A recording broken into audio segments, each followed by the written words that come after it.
कुरान करीम किताब शिफा है और इससे शिफा हासिल करने के दो नज़रियात हैं। एक नज़रिया ये है कि कुरान करीम जो है वो फ़ी नफ्से ही शिफा देता है और कुरान में मौजूद है वनुनज़्ज़िलु मिनल कुरानि मा हुवा शिफ़ाअ व रहमतुल लिल मोमिनीन।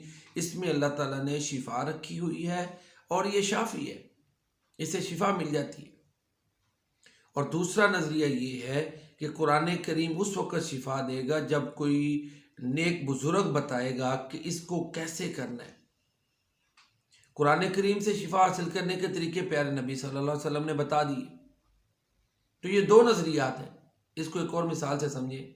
हमारे यहाँ आपको पता है कि इलाज के दो तरीके हैं। एक तो यह है कि मरीज़ डॉक्टर के पास जाता है, वो दवाई दे देता है, मरीज़ को कोई पता नहीं कि उसने क्या दवाई दी है, उसको आराम आ जाता है।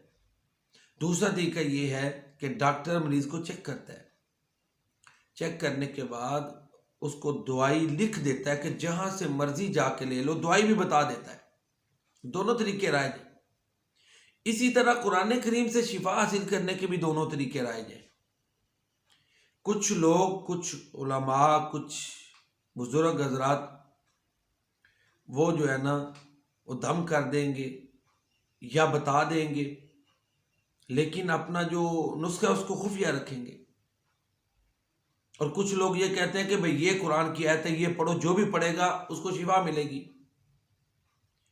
तो लिहाजा ये दोनों नज़रियात कुरान करीम के बारे में राइज हैं।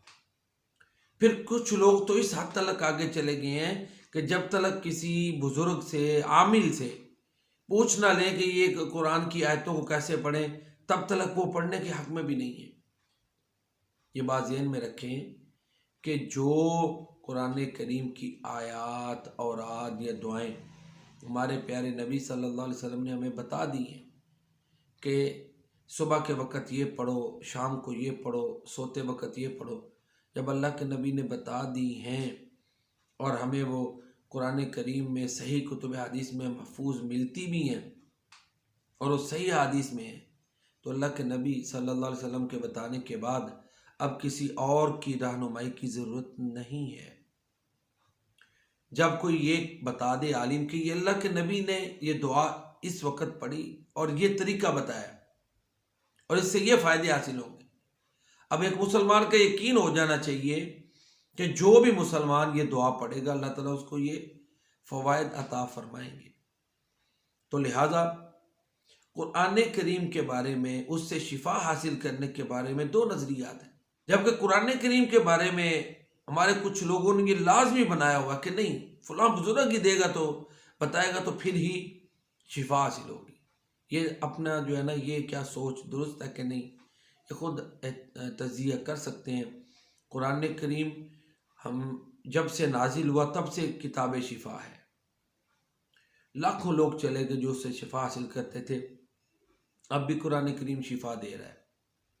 क़यामत तलक बल्कि फॉरएवर किताब शिफा है। जो लोग ये नज़रिया नहीं रखते कि जी कोई बुजुर्ग ही बताएगा तो शिफा मिलेगी, बल्कि कुछ लोगों का ये नज़रिया है कि कुरान करीम फ़ी नफ्से ही शिफा है। हमारे नबी ने जो इसके बारे में बता दिया, जो नुस्खे बता दिए, वो हम पढ़ लें तो शिफा मिलती है, उनको भी शिफा मिल रही है। तो लिहाजा खुदारा कुरान करीम की अज़मत को समझे, इसके मकाम को समझे कि ये अल्लाह का कलाम है, ये उसकी सिफत है। इसको हम बहुत ज़्यादा शुरूत के साथ, क़ुयूद के साथ महदूद न कर दें, इसकी शिफा को मशरूत न कर दें। अच्छी बात है, कोई जितना ज़्यादा नेक आदमी है उसकी दुआ ज़्यादा कबूल होती है, वो अल्लाह का मुकर्रब भी ज़्यादा होता है। नवाफिल पढ़ता जाए तो अल्लाह का मुकर्रब होता है, फिर अल्लाह ताला के यहाँ उसका मकाम भी बढ़ता है। लेकिन एक आम आदमी भी जब कुरान करीम को यकीन से पढ़ता है कि मुझे मेरा रब शिफा देगा, शिफा देगा, तो इंशाअल्लाह उसको भी शिफा मिल जाती है। और अल्लाह ताला तो गफूर रहीम है। वो 100 कत्ल करने वाले ने भी सिर्फ अज़म ही किया था तो अल्लाह ने उसको माफ़ कर दी। कौम यूनुस को देख ले, अल्लाह ने माफ़ कर दी। तो लिहाजा ये कि कुरान करीम फी नफ्से ही शिफा है। हमारा एतमाद अल्लाह की ज़ात पे, कलाम पे होना चाहिए कि ये कलाम है अल्लाह का, ये हमें शिफा देगा, अल्लाह ने इसमें शिफा रखी है। दूसरी शख्सियात की बजाय अल्लाह की ज़ात पे और कुरान करीम पे तवक्कुल होना चाहिए। वो कुरान करीम अल्लाह की सिफत है और अल्लाह की सिफत पर एतमाद मतलब ये है कि अल्लाह ताला पर एतमाद है। जब हम शख्सियात पर एतमाद ज़्यादा करते हैं ना, तो उससे फिर जो है ना वो बिगाड़ पैदा होता है। रहनुमाई लें, एक तलक लें, महदूद करते हुए कुरान और सुन्नत की रोशनी में रहनुमाई करें, या अहले बैत के तरीके की रोशनी में, सहाबा कराम के तरीके की रोशनी में रहनुमाई को करें। असल जो तवक्कुल होना चाहिए वो अल्लाह की ज़ात पे होना चाहिए और इस बात पे कि मेरे रब का ये कलाम है, इसके ज़रिए मेरा रब मुझे ज़रूर शिफा देगा। अल्लाह ताला कुरान करीम को हमारा सिफारशी बनाए, सही मानों में उसकी कदर करने की तौफीक अता फरमाए, उसको पढ़ने समझने और उसके मुताबिक ज़िंदगी गुजारने की अल्लाह ताला में तौफीक अता फरमाए। अल्लाह ताला कुरान करीम को हमारे लिए हुज्जत बनाए। अल्लाहुम्मा जअल लना हुज्जतन या रब्बल आलमीन। अल्लाहुम्मा वफ़िक़ना लिमा तुहिब्बु व तर्ज़ा। कुरान करीम किताब शिफा है। अल्लाह ताला इसके ज़रिए से हमारे बीमारों को हमें शिफा अता फरमाए, हमारे हालों पर रहम फरमाए। आमीन या रब्बल आलमीन।